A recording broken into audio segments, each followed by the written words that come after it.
আজ যাচ্ছি আমরা চিড়িয়াখানায়। মাম্মাম অনেক দিন থেকে বায়না করছিল যে মাম্মাম চিড়িয়াখানায় যাবো, তো আজ ফাইনালি যাচ্ছি। আর জানো তো, বাচ্চারা তো জানোই তো, পশু পাখি এইগুলো বাচ্চারা খুবই ভালোবাসে, দেখলে খুবই আনন্দ পায়। আর মাম্মামকে শুধু একবার বলেছি, একদিন বলেছি যে চিড়িয়াখানায় যাব, তো সেই দিন থেকে ও রোজ আমাকে বলতেই থাকে মাম্মাম কবেই যাবো কবেই যাবো। তো মাম্মাম তো ভীষণই হ্যাপি। দেখো আমরা চলে এসেছি, বাস থেকে নেমে এখন হেঁটে হেঁটে যাচ্ছি গেটের সামনে চলে এসেছি। আর এখন দিদি জামাইবুকে খুঁজছি। ওরাও এসছে, যেহেতু ওদের বাড়ি বারাসাত সেই কারণে ওরা শিয়ালদা হয়ে এসছে, আর আমাদের বাড়ি যেহেতু পান্ডুয়া সেই কারণে আমরা হাওড়া হয়ে এসেছি। যাই হোক, এখন আমরা সবাই মিলে ঘুরবো, খুবই আনন্দ করব, তোমাদের সঙ্গে সবটাই শেয়ার করবো।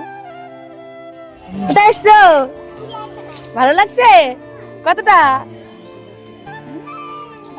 আচ্ছা, এগুলো বক এত বড়?